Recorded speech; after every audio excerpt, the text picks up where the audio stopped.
যারা শিকার বা ভিকটিম। কক্সবাজারের রামুতে প্রত্যাশীর সিমস প্রকল্পের অবহিতকরণ সভা অনুষ্ঠিত হয়েছে।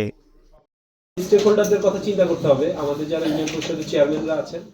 13 নভেম্বর বুধবার সকাল 10টায় রামু উপজেলা হিমছড়ি সম্মেলন কক্ষে প্রত্যাশী কর্তৃক আয়োজিত সিমস প্রকল্পের দ্বিতীয় পর্যায়ে চতুর্থ উপজেলা স্তরের অবহিতকরণ সভা অনুষ্ঠিত হয়।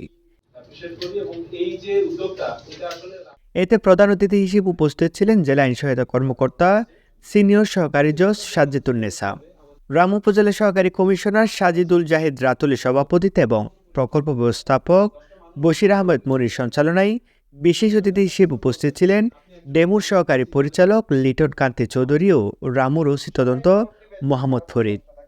এছাড়া আরও উপস্থিত ছিলেন উপজেলা স্তরের বিভিন্ন সরকারি কর্মকর্তা, পুলিশ প্রশাসন, ইউপি চেয়ারম্যান, আইনজীবী, এনজিও, সিভিল সোসাইটি এবং সাংবাদিক প্রতিনিধিরা। সহযোগিতা করতে পারি তাহলে আমি খুব খুশি হব।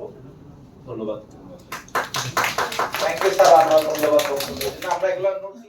প্রকল্পটির উপর প্রেজেন্টেশন উপস্থাপন করেন জেলা সমন্বয়কারী রাশিদা খাতুন।